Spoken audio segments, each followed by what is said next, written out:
wabarakatuh.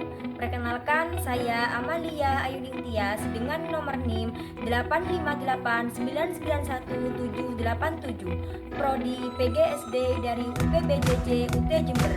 Saya di sini akan mempresentasikan tugas 1 dengan mata kuliah Pancasila dengan tema Pelajaran Pancasila bagi Generasi Muda. Selamat menyaksikan.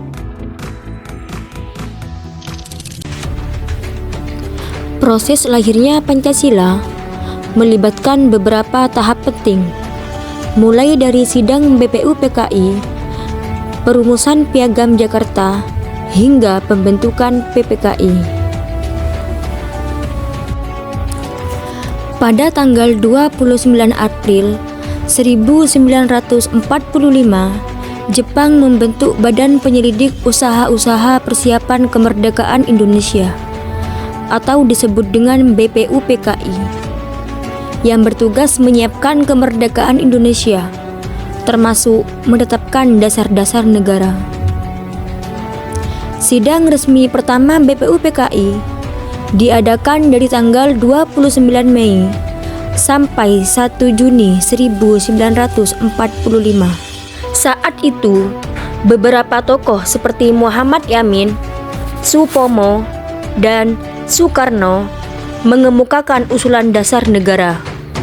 Pada tanggal 1 Juni 1945, Soekarno menyampaikan pidato yang menetapkan Pancasila sebagai dasar negara Indonesia, yang kemudian diperingati sebagai hari lahirnya Pancasila.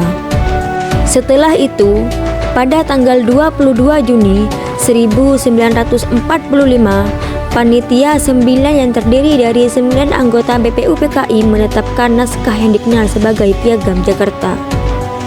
Dokumen ini menjadi konteks nasional tentang dasar negara Republik Indonesia, mencerminkan jiwa Pancasila dan mengakomodasi persetujuan berbagai kalangan, termasuk unsur Islam dan kebangsaan. Selanjutnya, setelah proklamasi kemerdekaan pada tanggal 17 Agustus 1945, dibentuklah Panitia Persiapan Kemerdekaan Indonesia atau disebut dengan PPKI. Pada tanggal 18 Agustus 1945, PPKI memilih Soekarno sebagai presiden dan Muhammad Hatta sebagai wakil presiden.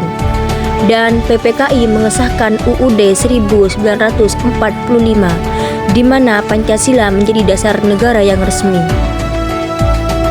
Proses lahirnya Pancasila dimulai dari sidang BPUPKI 29 Mei sampai 1 Juni 1945 yang menghasilkan gagasan dasar negara, kemudian perumusan Piagam Jakarta oleh Panitia 9 22 Juni 1945, dan akhirnya pengesahan oleh PPKI setelah kemerdekaan Indonesia Agustus 1945. Pancasila menjadi dasar Indonesia yang mengikut seluruh rakyat Indonesia.